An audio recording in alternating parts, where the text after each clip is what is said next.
Sejam bem-vindos a mais um vídeo. O meu nome é Pedro Rodrigues Ribeiro, sou psicólogo e o que eu gostaria de vos falar hoje é algo importante, não só para efeitos profissionais, mas também para efeitos pessoais, que têm a ver com comunicação, ou melhor, formas de podermos comunicar, estilos em que nós podemos comunicar.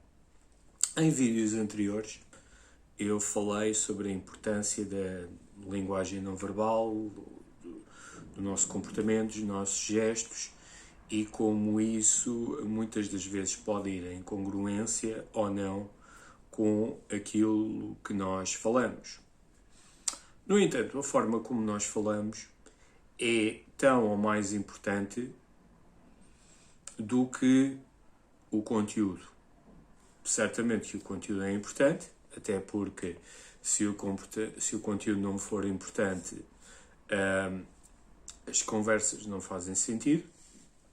E também a forma como nós escolhemos transmitir essa informação também é extremamente importante.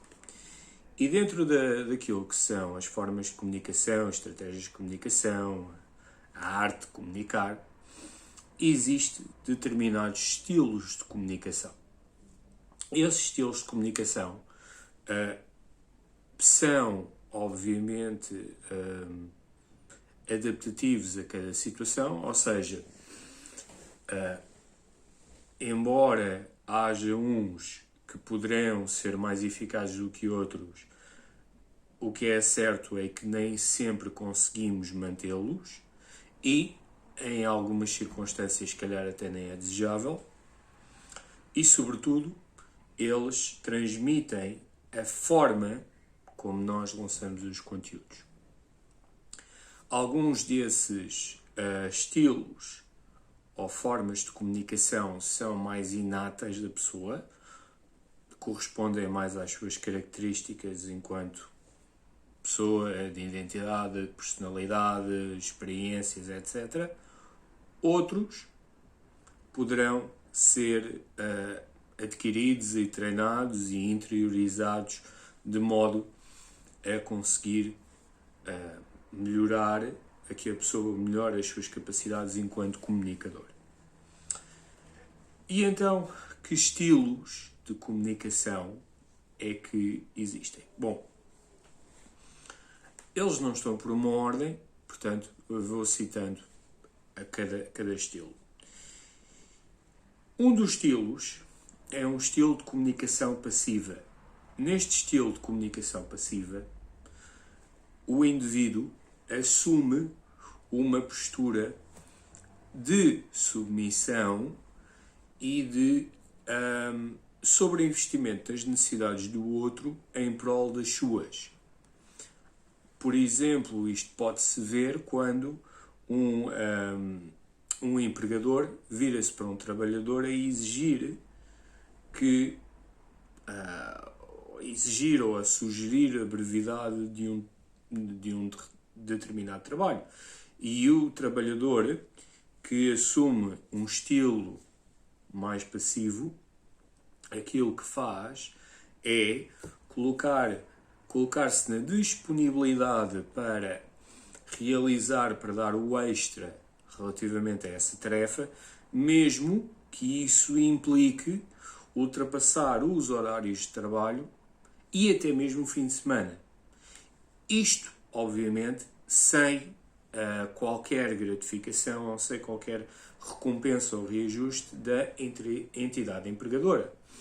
A pessoa está a fazer isso porque assume-se numa posição submissa de o querer fazer porque acha que se o fizer estará mais tido em conta com a entidade empregadora e muitas das vezes isso não acontece. Aliás,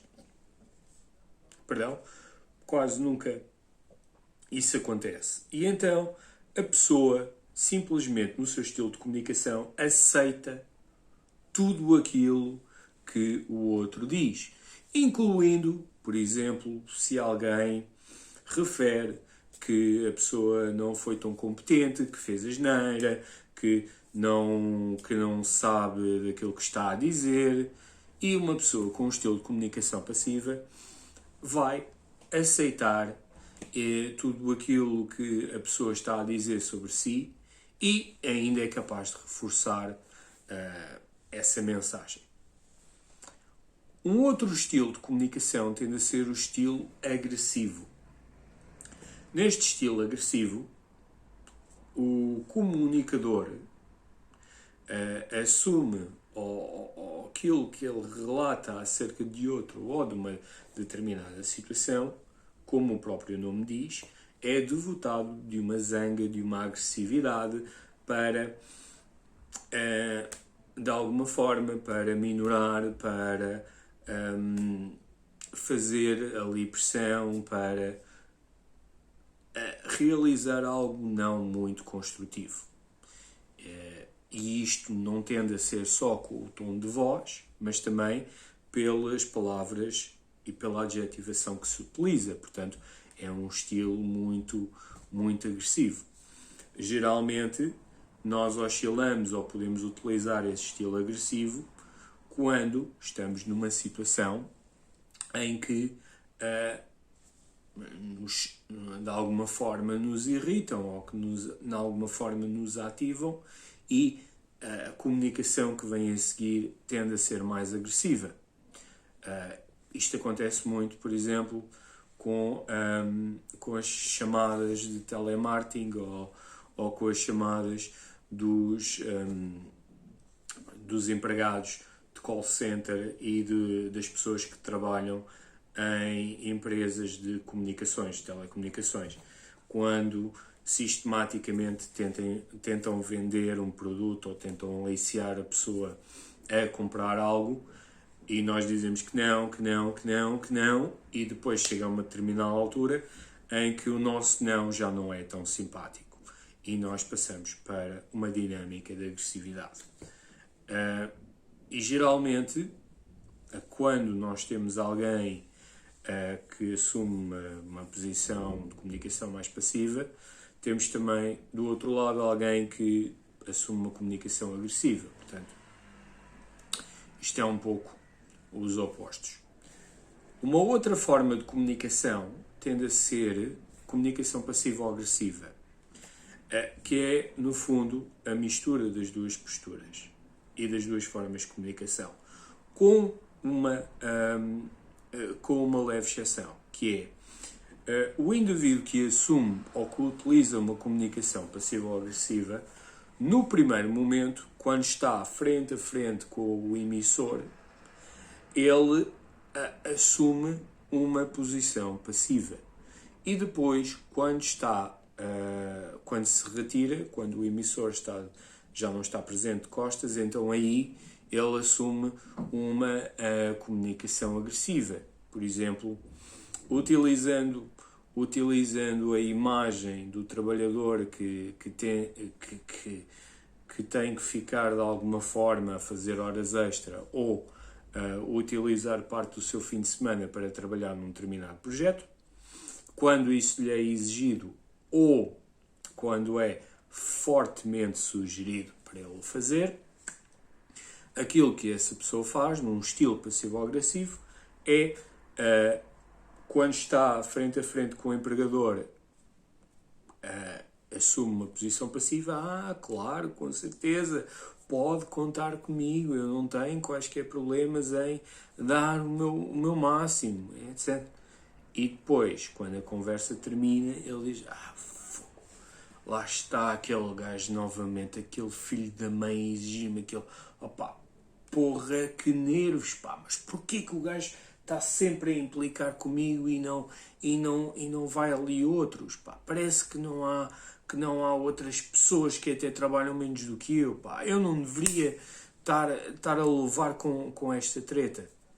Ou seja, é uma comunicação agressiva que tende a vir depois. Não, obviamente, não é direta para o objeto ou para a comunicação em si. É sempre mais sempre fora desse contexto de relação. E finalmente, a outra forma de comunicar é aquela que a investigação sugere que é das formas mais eficazes de transmitir uma determinada mensagem de uma forma empática, de uma forma respeitadora, de uma forma em que nós consigamos dar a nossa opinião e nos sentimos confortáveis com isso, que é comunicação assertiva. Geralmente a comunicação assertiva é aquela que passa por não ser muito natural. Os programas de assertividade são programas estabelecidos e que, de alguma forma, podem ser ensinados a outra pessoa, seja essa pessoa esteja nela numa relação profissional disruptiva no trabalho, com um companheiro, num grupo, até mesmo num contexto de apresentação. A comunicação assertiva pode e deve ser ensinada às pessoas. E como eu disse, ela descreve todas estas características referidas anteriormente. Portanto, é uma forma de comunicar mais validante, mais empática, que tem em vista aquilo que é a opinião, a postura, os sentimentos, as emoções do outro, mas ao mesmo tempo permite-nos dar a nossa opinião real, que é, se eu quiser dizer que não, posso dizer que não. E devo dizer que não. Pronto. Como eu disse no início deste vídeo, estes estilos não são estanques, ou seja, a pessoa não utiliza um único estilo para todas as situações, depende de contexto para contexto, e nós vamos flutuando entre os estilos de comunicação.